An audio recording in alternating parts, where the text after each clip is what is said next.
Hindi naman pinagbigyan ng International Criminal Court o ICC ang hiling ni dating Pangulong Rodrigo Duterte na adjournment sa kanyang paglilitis. Ibig sabihin, mananatili siya sa dahig at bagamat kinatigan ng kanyang hiling na ipagpaliban ng pre-trial dahil sa kanyang lagay sa kalusugan. Narito ang report. 2 linggo bago ang nakatakdang confirmation hearing noong September 23, 2025 para sa ICC case ni dating Pangulong Rodrigo Duterte, ipinagpaliban ng pre-trial Chamber 1 ng pagdinig. Ito ay matapos katigan ng korte ang naging apela ng defense team na hindi fit to trial ang dating Pangulo, bunsod na rin ng kanyang kalusugan at lumalalang cognitive condition. Sa kabila ng postponement, ibinasura ng ICC ang apelang interim release para kay Duterte at nanindigang ang kanyang paglaya ay maaaring maging banta sa pag-uusad ng kaso.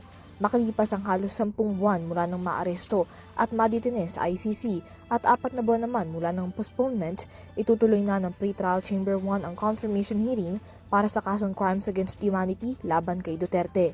Sa desisyong ibinaba ng pre-trial Chamber 1 nitong Lunes, nakita ng bulwagan na may kakayahan at may kapasidad ang dating Pangulo na sumalang sa paglilitis.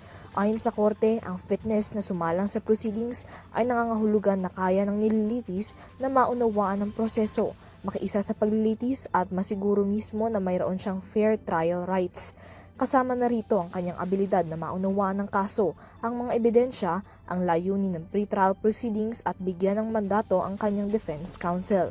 Isinaalang-alang din ng korte sa desisyon ang mga interviews, medical assessments at examinations na isinagawa kay Duterte sa mga nakalipas na buwan. Dahil sa deklarasyong fit to trial si Duterte, ibinabasura na rin ng pre-trial Chamber 1 ang adjournment request o hiling na huwag nang ipagpatuloy ang paglilitis at ang kaso.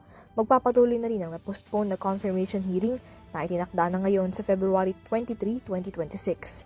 Bukod dito, ibinasura rin ng korte ang hiling ng defense na magkaroon ng hearing kasama ang medical experts, ngunit sinigurong ipatutupad ang mga kinakailangang measures at assistance sa hearing alinsunod na rin sa payong medikal ng mga eksperto.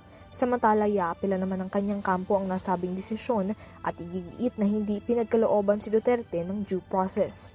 Para sa EuroTV News, Miela Yagin sumasaludo sa bawat Pilipino.